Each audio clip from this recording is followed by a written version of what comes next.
Hi tears, இந்த வீடியோவில் ice cream cup வச்சு தான் கிராஃப்ட் பண்ண போகிறேன். இந்த பிளாஸ்டிக் கப்பில் ஃபஸ்ட்டு நான் பெயிண்ட் பண்ணிக்கிறேன். ஒரு தடவை பெயிண்ட் பண்ணால் அந்த லெட்டர்ஸ் எல்லாமே அப்படியே தெரியும். ஸோ அதனால் வந்துட்டு காய வச்சு 2-3 தடவை பெயிண்ட் பண்ணி எடுத்துக்கோங்க.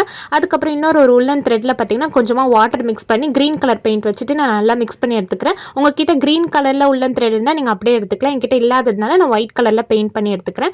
நல்லா காய வச்சு எடுத்துக்கலாம். அப்புறம் இன்னொரு பேப்பரில் பார்த்தீங்கன்னா 3 நாளாக மடித்து அதை வந்து மணி பிளான்ட் லீஃப் ஷேப்லேயே வந்துட்டு நான் ட்ரா பண்ணி கட் பண்ணி பெயிண்ட் பண்ணி எடுத்துருக்கேன். இந்த லீஃப் அப்படியே பார்த்தீங்கன்னா நம்ம செஞ்ச உள்ளன் த்ரெட் மேலே வச்சுட்டு ஒட்ட போகிறோம். அந்த சைடில் அப்படியே ஃபுல்லாக ஒட்ட போகிறோம். அது பார்க்குறதுக்கு அப்படியே வந்துட்டு ஒரு மணி பிளான்ட் மாதிரியே நமக்கு வந்துட்டு தெரியும். இந்த கப்பில் பார்த்தீங்கன்னா ஹோல்ஸ் போட்டு சணல் கயிறு வச்சு இந்த மாதிரி ஹேங் பண்ணுறதுக்காக மாட்டி விட்டுருக்கேன். அதுக்கப்புறம் அந்த லீஃபை பார்த்தீங்கன்னா இந்த மாதிரி அந்த கப்லேருந்து லீஃப் வர மாதிரி வந்துட்டு நான் ஃபெவிக்விக் வச்சுட்டு ஒட்டி விட்டுக்கிறேன். அப்போ தான் ஸ்ட்ராங்காக இருக்கும். கன் க்ளூ இருந்துச்சுன்னா நீங்கள் அது கூட போட்டுக்கலாம். ஸோ நம்ம சப்ஸ்கிரைபர் சாதனா, ஸ்ரீ ஸ்வேதா, ஜோஷிகா அவங்களோட நேம் எழுத சொல்லியிருந்தாங்க. உங்கள் நேம் எல்லாம் மறக்காமல் கமெண்ட் பண்ணுங்கள். வீடியோ பிடிச்சிருந்தா லைக் பண்ணிடுங்க. நெக்ஸ்ட் ஒரு கிராஃப்ட் ஐடியாவில் பார்க்கலாம். Bye tears.